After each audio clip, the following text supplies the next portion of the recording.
പങ്കെടുത്തിടുന്നതാകട്ടെ. ഒരു വിലയേറെ കോൽക്കാലം കൂടി ദൈവത്തിന്റെ സാക്ഷികളായിട്ട് നമുക്ക് ഒരുമിച്ച് സഭയായിട്ട് കൂടി വന്ന ദൈവത്തെ ബോധപ്പെടുത്തുവാൻ ദൈവം തന്നിരിക്കുന്ന അനുഗ്രഹീതമായ ഈ നല്ല അവസരത്തിനായിട്ട് ദൈവത്തിന് നന്ദിയോടെ സ്തോത്രം ചെയ്യുന്നു. പലരും പലവിധ പ്രതികൂലങ്ങളുടെയും പ്രയാസങ്ങളുടെയൊക്കെ നടുവിലായിരുന്നു. എന്നാൽ അവിടെ നിന്നൊക്കെ ദൈവം വിടുവിച്ച് ഇന്ന് പകൽക്കാലം ദൈവത്തെ ആരാധിക്കുവാൻ കൂട്ടിവരുത്തിയത് ഓർത്ത് ദൈവത്തിന് നന്ദിയോടെ സ്തോത്രം ചെയ്യുന്നു, സ്തുതിക്കുന്നു.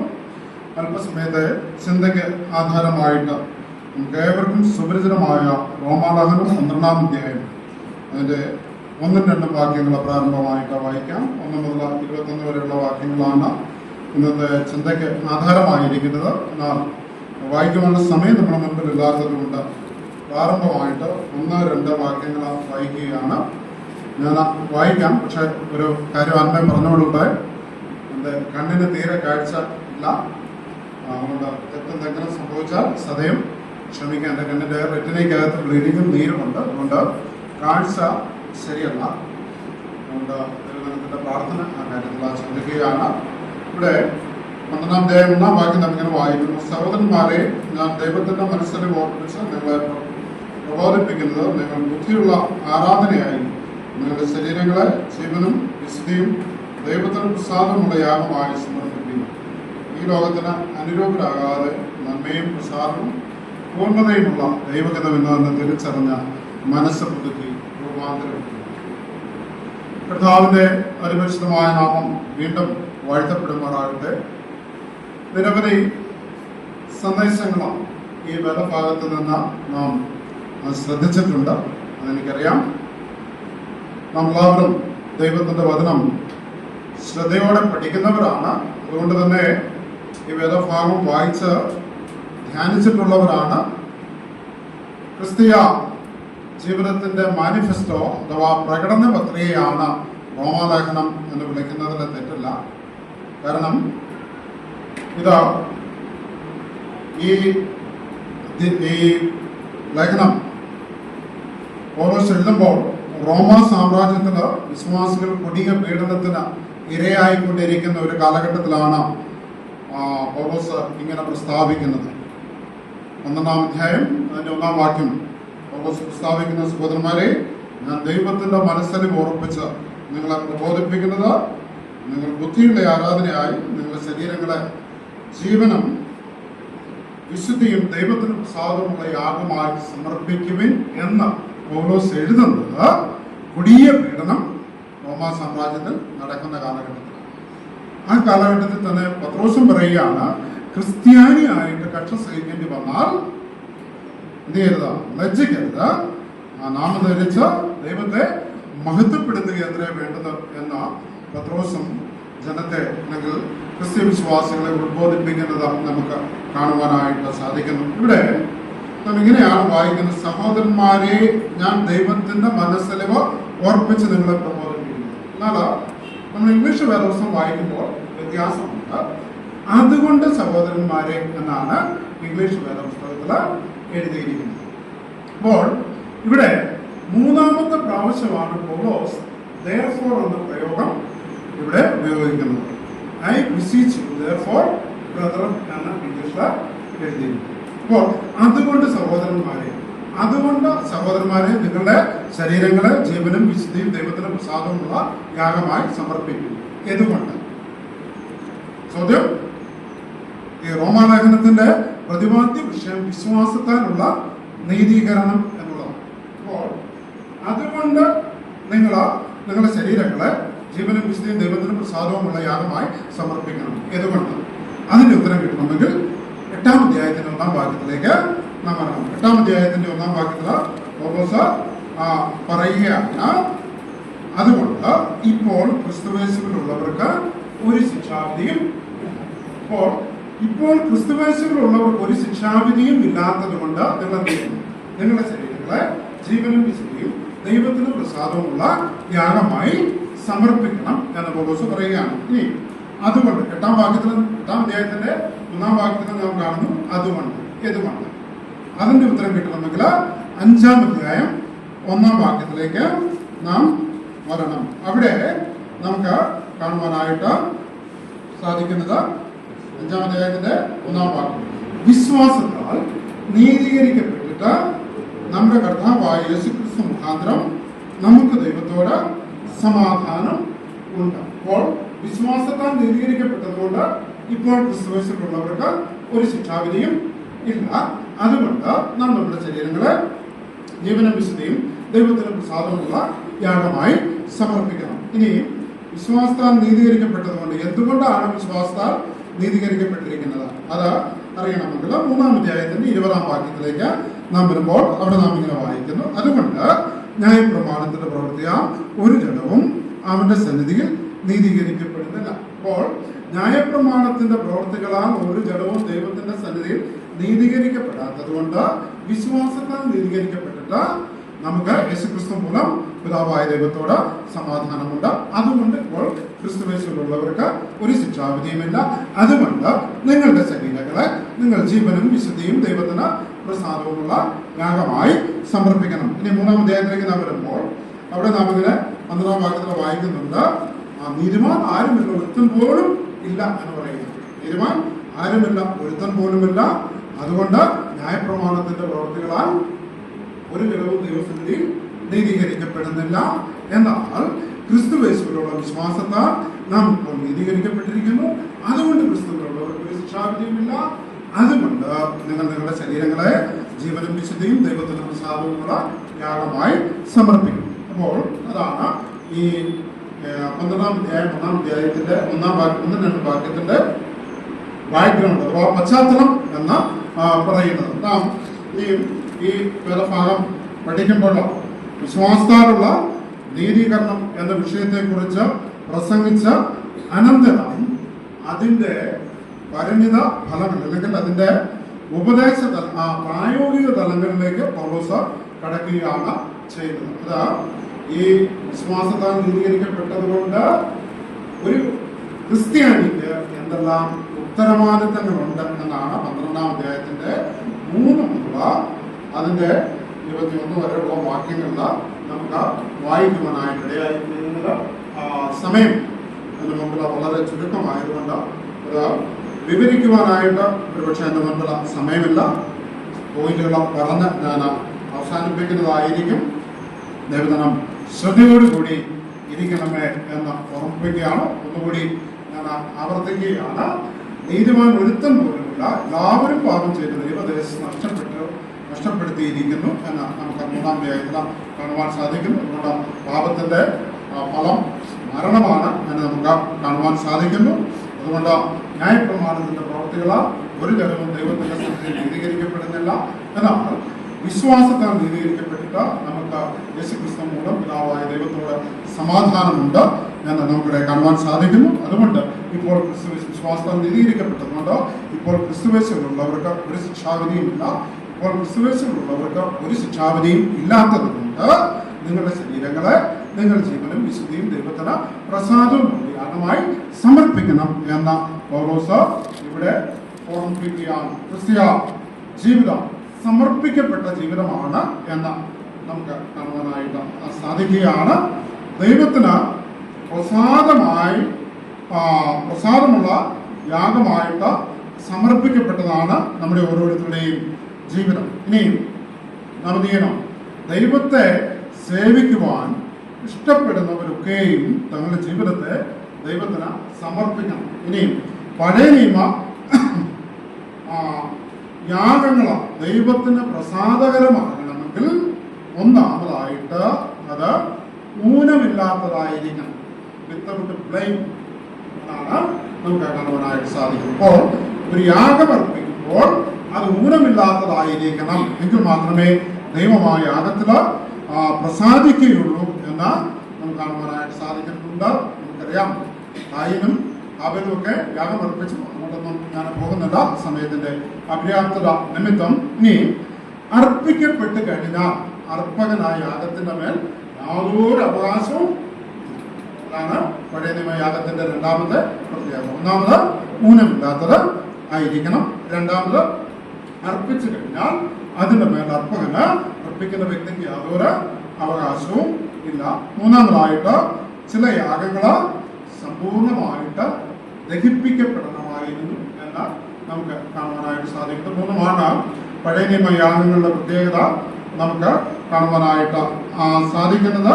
അപ്പോൾ അങ്ങനെ ഈ നിലയിലാണ് നമ്മുടെ ശരീരങ്ങളെ ജീവനും വിശുദ്ധിയും ദൈവത്തിനും സ്വാതന്ത്ര്യമുള്ള യാഗമായി സമർപ്പിക്കണം എന്ന് പൗലോസ് നമ്മളെ ഉപദേശിക്കുന്നത്. ഒന്നാമതായിട്ട് നാം ഊനമില്ലാത്തവരായിട്ട്, നമ്മുടെ ജീവിതത്തിലെ കുറവശങ്ങളില്ലാത്തവരായിട്ട് നാം ദൈവസന്നിധിയിലേക്ക് കടന്നു വരുമ്പോൾ നമ്മുടെ സർവ്വ പാപങ്ങളെയും ദൈവസന്നിധിയിൽ ഏറ്റു പറഞ്ഞു വേണം ദൈവസന്നിധിയിൽ നമ്മെ തന്നെ സമർപ്പിക്കുവാനായിട്ട്. അതുപോലെ തന്നെ നമുക്ക് നമ്മുടെ മേൽ യാതൊരു അവകാശവും ഇല്ല എന്ന് കാണുവാൻ സാധിക്കുന്നു. ലേഖനം പഠിക്കുമ്പോൾ നമുക്കത് കാണുവാനായിട്ട് സാധിക്കുന്നുണ്ട്.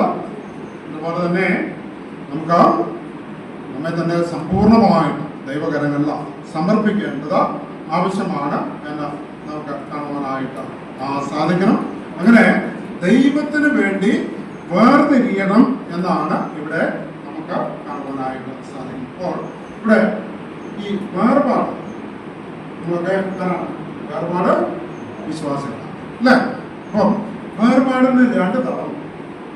ഒന്ന് ലോകത്തോട് വേർപെടും, രണ്ട് ദൈവത്തിനായി.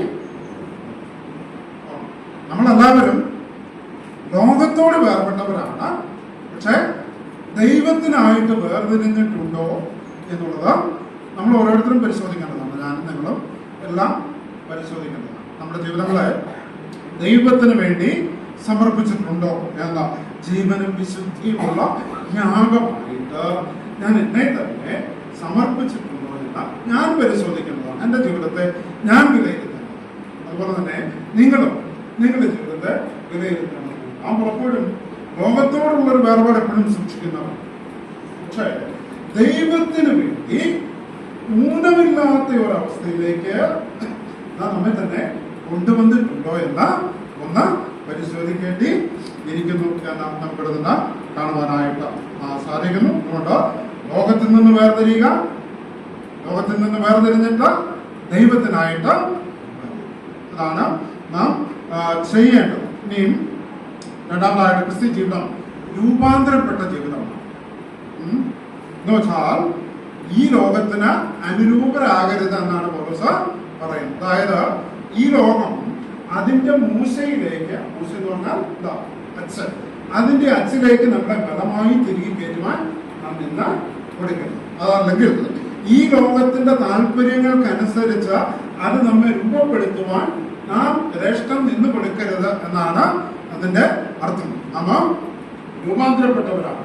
നമ്മുടെ രൂപവും ഭാവവും അതുപോലെ തന്നെ താല്പര്യങ്ങളും ഇഷ്ടങ്ങളും ഒക്കെ ഒരിക്കലായിട്ട് കർത്താവിനായിട്ട് സമർപ്പിച്ചവരാണ് എന്ന് നമുക്ക് കാണുവാനായിട്ട് സാധിക്കും. ഇവിടെ ഉപയോഗിച്ചിരിക്കുന്ന മൂലപദം മെറ്റാമോർഫോ എന്നുള്ളതാണ്. അതായത് ഒരു പൂമ്പാറ്റയുടെ ജീവിതചക്രത്തെയാണ് ഈ മെറ്റാമോർഫോ എന്ന പദം കൊണ്ട് അർത്ഥമാക്കിയിരിക്കുന്നത്. ഒരു പൂമ്പാറ്റയാകുമ്പോൾ അതിന് വലിയ വ്യത്യാസങ്ങൾ സംഭവിക്കുന്നുണ്ട് അല്ലേ?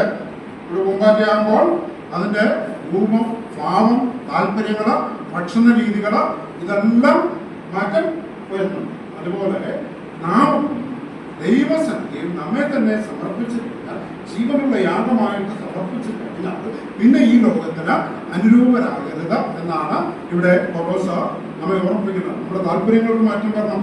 നമ്മുടെ ജീവിതക്രമത്തിന്, രൂപത്തിന്, ഭാവത്തിന്, എല്ലാത്തിനും താല്പര്യം വരണം എന്നുള്ളതാണ് നമുക്ക് കാണുവാൻ സാധിക്കുന്നത്. അതാണ് പലപ്പോഴും നമുക്കിങ്ങനെ മാനസാന്തരപ്പെടുവാൻ, ഇങ്ങനെ രൂപാന്തരപ്പെടുവാൻ നമുക്ക് സാധിക്കുന്നുണ്ടോ? നമ്മുടെ രൂപാന്തരം ഏതൊക്കെ നിലയിലാണ് എന്ന് നമുക്ക് നാം ചിന്തിക്കേണ്ടിയിരിക്കുന്നു. ഒരിക്കലും ഞങ്ങളുടെ വീട്ടിലെടുത്ത് ഒരു ചേട്ടനുണ്ട്. അദ്ദേഹം 2 മാസത്തിൽ ഒരിക്കലും കോട്ടയ്ക്ക് പോയിട്ട് തിരിച്ചു വന്നു കഴിയുമ്പോൾ രാവിലെ പത്രമൊക്കെ ആയിട്ട് ഞങ്ങളുടെ വീട്ടിൽ ഹാപ്പി. അദ്ദേഹം എന്നോട് പറയും, അജി ഞാനിപ്പോൾ കാപ്പി ചായ ഒന്നും കുടിക്കത്തില്ല, തുളസി വെള്ളം മാത്രമേ. 1 മാസം കഴിഞ്ഞ് അദ്ദേഹം അടുത്തുള്ള ജംഗ്ഷനിൽ പോയിട്ട് തിരിച്ചു വന്നിരിക്കുന്നത് ഞങ്ങളുടെ ആട്ടിൻകൂടിന്റെ വെള്ളമടിച്ച അങ്ങനെ ബോധം നഷ്ടപ്പെട്ട നാം വരികയാണ്. അപ്പോൾ ഇതൊരു മാനസാന്തരം, നമ്മുടെ പലരുടെയും മാനസാന്തരം ഇങ്ങനെ. ഇത് ഒരു പൂമ്പാറ്റയുടെ ജീവിതചക്രമാണ്. ഇതതിന്റെ പാമ്പിന്റെ ജീവിതചക്രം. അല്ലേ? പാമ്പ് കടമൊക്കെ പൊടിച്ച നല്ല കുട്ടപ്പനായിട്ട് പുതിയ കടമൊക്കെ അണിഞ്ഞ നന്നായിട്ട് വരും. കാരണം എന്താ? പാമ്പ് തന്നെ.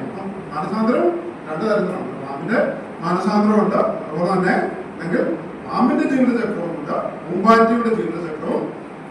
നാം പൂമ്പാറ്റയുടെ ജീവിത ചക്രം അനുസരിച്ച് നമ്മുടെ ജീവിതങ്ങളെ രൂപാന്തരപ്പെടുത്തുന്നവര് ആയിരിക്കണം. നമ്മുടെ രൂപത്തിനും ഭാവത്തിനും നമ്മുടെ താല്പര്യങ്ങൾക്കും ഭക്ഷണ രീതിക്കും എല്ലാം വ്യത്യാസം ഉണ്ടായിരിക്കണം എന്നുള്ളതാണ് ഇവിടെ നിന്ന് നമുക്ക് മനസ്സിലാക്കുവാനായിട്ട് സാധിക്കുന്നത്. അതുപോലെ തന്നെ അപ്പോൾ ഇനിയും ഇങ്ങനെ രൂപാന്തരപ്പെട്ട ഒന്ന് ക്രിസ്തീയ ജീവിതം അത് സമർപ്പിക്കപ്പെട്ട ജീവിതമാണ്. രണ്ട് അത് രൂപാന്തരപ്പെട്ട ജീവിതമാണ് എന്ന് നമുക്ക് കാണുവാനായിട്ട് സാധിക്കുന്നുണ്ട്. ഈ രൂപാന്തരം വളരെ വലിയൊരു ഉദാഹരണം നമുക്ക് പൗലോസിന്റെ ജീവിതത്തിൽ കാണുവാൻ സാധിക്കുന്നുണ്ട്. പൗലോസ് ദൈവസഭയെ ചൂടം പിടിച്ച് ഉപദ്രവിച്ച വിശ്വാസികളെ ഒന്നെടുക്കുവാൻ മഹാപുരോഹിതന്റെ പക്കൽ നിന്ന് അധികാരപത്രം വാങ്ങി കാരണം സഭയെ ഉപദ്രവിക്കാൻ വരുമ്പോഴാണ് ദമസ്കസിന്റെ പടിവാതിൽക്കൽ വെച്ച് പൗലോസ് കർത്താവിനെ കണ്ടു. പൗലോസിന്റെ ജീവിതത്തിന് സമ്പൂർണമായ രൂപാന്തരം സംഭവിച്ചു എന്നുള്ളതാണ് നമുക്ക് കാണാൻ സാധിക്കുന്നത്. പൗലോസ് പിന്നീട് ഒരിക്കലും ആരായിരുന്നില്ല, സൗലായിട്ട് അവരുടെ ജീവിതത്തിൽ ഒരു വലിയ രൂപാന്തരം സംഭവിച്ചു.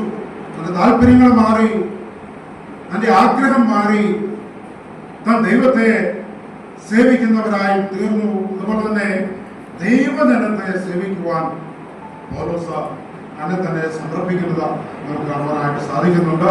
അധികം വിവരിക്കുവാൻ എന്റെ മുൻപുള്ള സമയമില്ല, അതുകൊണ്ട് ഞാൻ മുമ്പോട്ട് പോകട്ടെ. ഇനിയും ഇങ്ങനെ ഈ സമർപ്പിക്കപ്പെട്ട രൂപാന്തരപ്പെട്ട ജീവിതത്തിന്റെ ഉത്തരവാദിത്തങ്ങൾ അഥവാ ചുമതലകളാണ് തുടർന്നുള്ള വാക്യങ്ങളിൽ നമുക്ക് കാണുവാനായിട്ട് സാധിക്കുന്നത്. മൂന്നാം വാക്യത്തിൽ നാം വായിക്കുകയാണ്. 13-ാം അധ്യായം അതിന്റെ 3-ാമത്തെ വാക്യം നാം ഇങ്ങനെ വായിക്കുന്നു: ഭാവിക്കേണ്ടതിന് മീതെ ഭാവിച്ചെഴുതാതെ ദൈവം അവനവന് വിശ്വാസത്തിന്റെ അളവ് പങ്കിട്ടതുപോലെ സുബോധമാകും വണ്ണം ഭാവിക്കണമെന്ന് ഞാൻ എനിക്ക് ലഭിച്ച കൃപയാൽ നിങ്ങളെ ഓരോരുത്തരോടും പറയുന്നു. ഇപ്പോൾ ഇവിടെ ഭാവിക്കേണ്ടതിന് മീതെ ഭാവിച്ചുയരരുത് എന്ന ദൈവം പറയുകയാണ്. അതുപോലെ അതിന്റെ അർത്ഥം എന്താണ്? ജീവിതം സത്യസന്ധമായിരിക്കണം എന്ന പൗലോസുടെ ജനത്തോട് ഉപദേശിക്കുക. അതായത് വിശ്വാസത്താൽ നീതീകരിക്കപ്പെട്ട ജനം തങ്ങളുടെ ശരീരങ്ങളെ ജീവനും വിശുദ്ധിയും ദൈവത്തിന് പ്രസാദവുമുള്ള യാഗമായി സമർപ്പിക്കുന്ന ജനം അവർ സത്യസന്ധരായിരിക്കണം.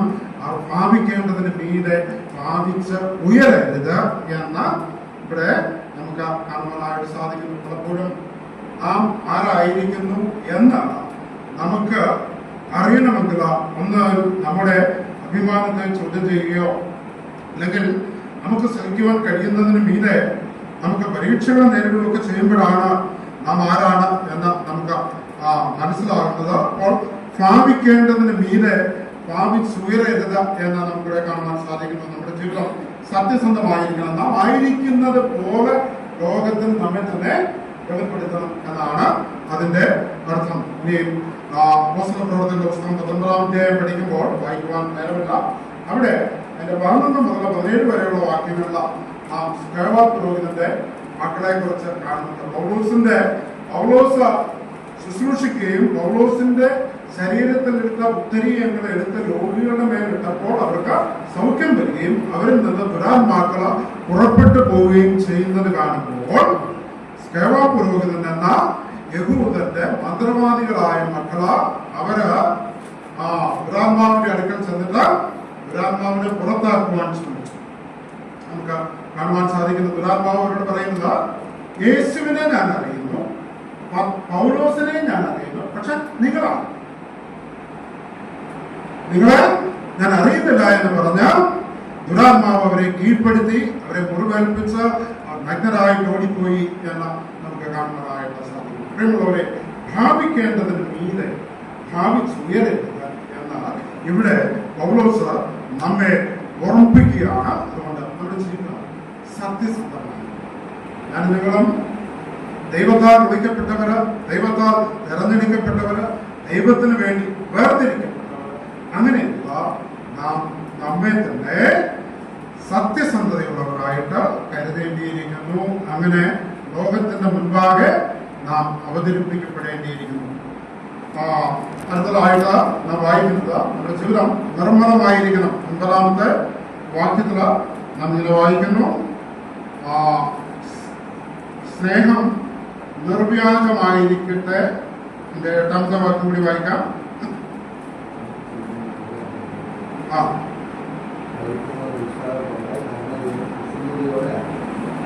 അപ്പോൾ ഇവിടെ തുടർന്നുള്ള വാക്യങ്ങളിൽ വരുമ്പോൾ നാം വായിക്കുന്നത്, തീയതിനെ വെറുത്ത് നല്ലതിനോട് പറ്റിക്കൊള്ളണം, അല്ലെങ്കിൽ പറ്റിക്കൊള്ളണം എന്ന് നമുക്കിവിടെ വായിക്കുവാനായിട്ട് സാധിക്കുന്നു. നമ്മുടെ ജീവിതം ക്രിസ്തുയേശുവിനാൽ വിശ്വാസത്താൽ നീതീകരിക്കപ്പെട്ട ജീവിതം നിർമ്മലമായ ജീവിതം ആയിരിക്കണം എന്ന് നമുക്ക് കാണുവാനായിട്ട് സാധിക്കും. അപ്പോൾ നിർമ്മലമായ ജീവിതത്തിനും 2 തരങ്ങളുണ്ട്. ഒന്ന്, തീയതിനോട് വേർപെട്ടു കൊടുക്കുക, നല്ലതിനോട് പറ്റിച്ചു. അപ്പോൾ നാം ജീവിക്കുന്ന ലോകം അനുദിനം വഷളായിക്കൊണ്ടിരിക്കുന്ന ലോകത്തിലാണ് ഞാൻ നിങ്ങളും ജീവിക്കുന്നത്. പലപ്പോഴും തിന്മയുടെ വലിയ വേലിയേറ്റങ്ങള്, വലിയ പ്രസരണങ്ങള് നമ്മുടെ ജീവിതത്തിൽ ഉണ്ടാകാറുണ്ട്. അപ്പോൾ ഈ തിന്മയോട് അനുരൂപരാകാനുള്ള ഒരു സാധ്യത, ഒരു വ്യഗ്രത, ഒരു പരീക്ഷണം നാം അഭിമുഖീകരിക്കും.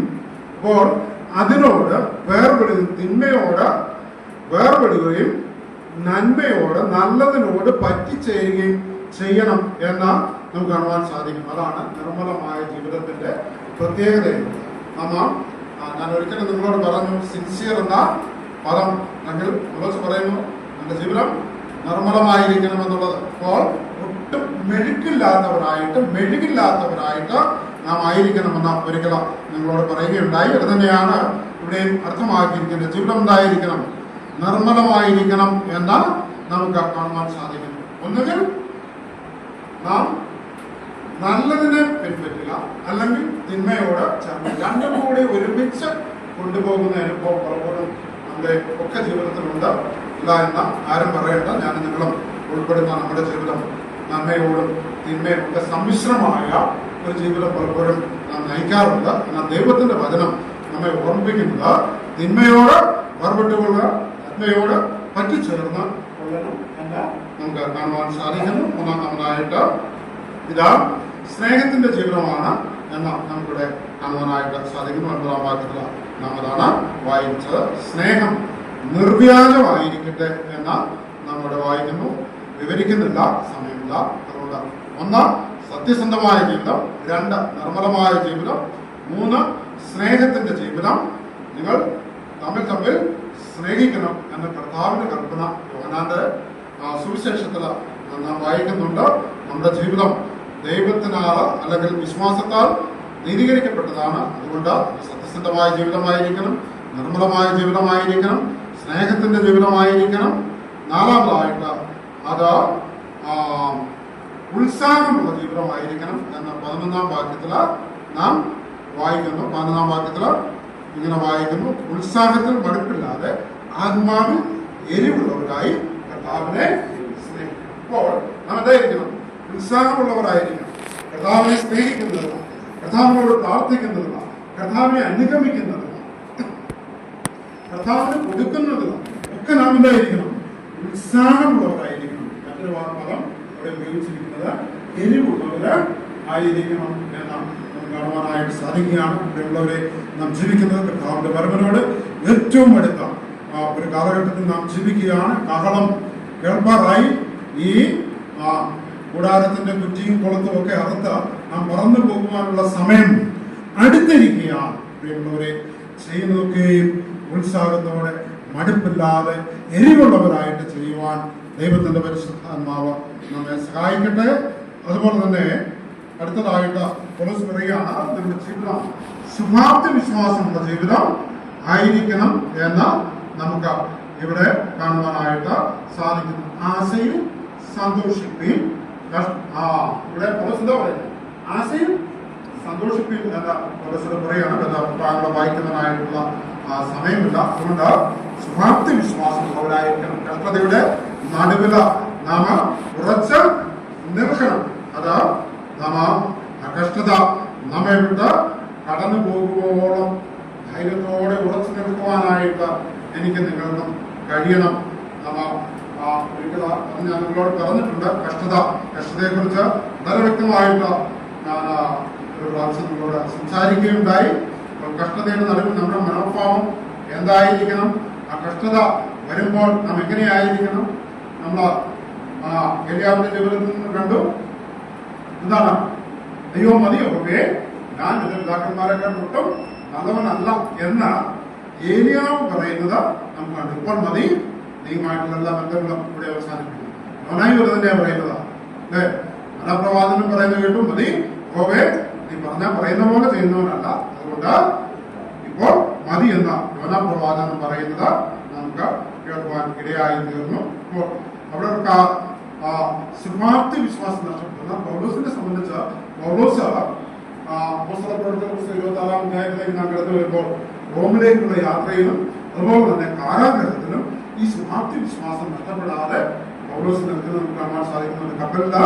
കപ്പൽ നശിക്കുമെന്ന് പൗലോസ് പ്രസ്താവിക്കുന്നുണ്ട്. എന്നാൽ നിങ്ങളുടെ ആരുടെയും പ്രാണൻ യാതൊരു നഷ്ടവും സംഭവിക്കുകയില്ല എന്ന് പൗലോസ് പറയുന്നത്. അതുകൊണ്ട് നിങ്ങൾ ഭക്ഷണം കഴിക്കണം എന്ന് പറഞ്ഞ് അവരെ നിർബന്ധിച്ച ഭക്ഷണം കഴിപ്പിക്കുന്നത് 26 നമുക്ക് വായിക്കാൻ സാധിക്കുന്നുണ്ട്. അതുപോലെ തന്നെ തടവിലായിരിക്കുമ്പോൾ പറയുകയാണ്, ഞങ്ങൾ ആരും ഓടിപ്പോയിട്ടില്ല, ഞങ്ങളെല്ലാവരും ഇവിടെ ഉണ്ട്, നിന്റെ പ്രാണന നാശമൊന്നും ചെയ്യരുത് എന്ന് ശുഭാപ്തി വിശ്വാസം. നാം ദൈവത്തിൽ ആശ്രയിക്കുന്നവർ ദൈവമക്കളാണ്. ജീവിതത്തിൽ എന്ത് തന്നെ സംഭവിച്ചാലും നമുക്ക് നഷ്ടമൊന്നും ഭവിക്കുകയില്ല, ദൈവം നമ്മെ കൈവിടുകയില്ല എന്നുള്ള ശുഭാപ്തി വിശ്വാസം നമ്മുടെയും ജീവിതത്തിലുണ്ടാകണം. ബാക്കി വളരെ പെട്ടെന്ന് ഞാൻ പറഞ്ഞ് അവസാനിപ്പിക്കുകയാണ്. അടുത്തത് സഹിഷ്ണുതയുള്ള ജീവിതം ആയിരിക്കണം എന്ന് നമുക്ക് കാണുവാൻ സാധിക്കുന്നു. പിന്നെ 7-ാമതായിട്ട് പ്രാർത്ഥനയുള്ള ജീവിതം ആയിരിക്കണം. അതുപോലെ തന്നെ ഒന്നുകൂടി ഞാൻ പറയുകയാണ്. ഒന്ന് സത്യസന്ധമായ ജീവിതം, 3-ാം വാക്യം. 2-ാമത് നിർമ്മലമായ ജീവിതം. 5-ാം വാക്യം സ്നേഹത്തിന്റെ ജീവിതം. 10-ാം വാക്യം അതുപോലെ ഉത്സാഹമുള്ള ജീവിതം. 11-ാം വാക്യം ശുഭാപ്തി വിശ്വാസമുള്ള ജീവിതം. അതിന്റെ 11-12 വാക്കുള്ള അതുപോലെ തന്നെ സഹിഷ്ണുതയുള്ള ജീവിതം, പ്രാർത്ഥനയുള്ള ജീവിതം. ഇനി ക്രിസ്ത്യൻ ജീവിതം 14-ാം വാക്യത്തിൽ കുറച്ച് പറയുകയാണ്, കയ്പില്ലാത്ത ജീവിതമാണ്. 14-ാമത്തെ വാക്യം ഒന്ന് വായിക്കാം, 15 വായിക്കാം. നിങ്ങളെ ഉപദ്രവിക്കുന്നവരെ അനുഗ്രഹിക്കും, ശപിക്കാതെ അനുഗ്രഹിക്കും. ക്രിസ്ത്യൻ ജീവിതം അതെന്താണ്? കയ്പില്ലാത്ത ജീവിതം. ഉപദ്രവിക്കുന്നവർക്ക് വേണ്ടി അവരെ അനുഗ്രഹിക്കണം, അവർക്ക് വേണ്ടി പ്രാർത്ഥിക്കണം. പിന്നെ ഔദ്ധാര്യമുള്ള ജീവിതം. 13-ാമത്തെ വാക്യം കൂടി വായിക്കാം. കഷ്ടതയിൽ സഹിഷ്ണുത കാണിക്കുകയും പ്രാർത്ഥനയിൽ ഉദ്ധരിക്കുകയും വിശുദ്ധന്മാരുടെ ആവശ്യങ്ങളിൽ കൂട്ടായ്മ കാണിക്കുകയും. ഔദ്ധാര്യമുള്ള ജീവിതം ആണ്. അതുപോലെ തന്നെ സഹതാപം കാണിക്കുന്ന ജീവിതമാണ്. 15-ാമത്തെ വാക്യം അങ്ങനെ വായിക്കുന്നു, സന്തോഷിക്കുന്നവരോട് കൂടെ സന്തോഷിക്കുകയും കരയുന്നവരോട് കൂടെ കരയുകയും ചെയ്യും. സഹതാപം കാണിക്കുന്ന ജീവിതം. അടുത്തത് 18-ാമത്തെ വാക്യം താഴ്മയുള്ള ജീവിതം നാം വായിക്കുന്നു.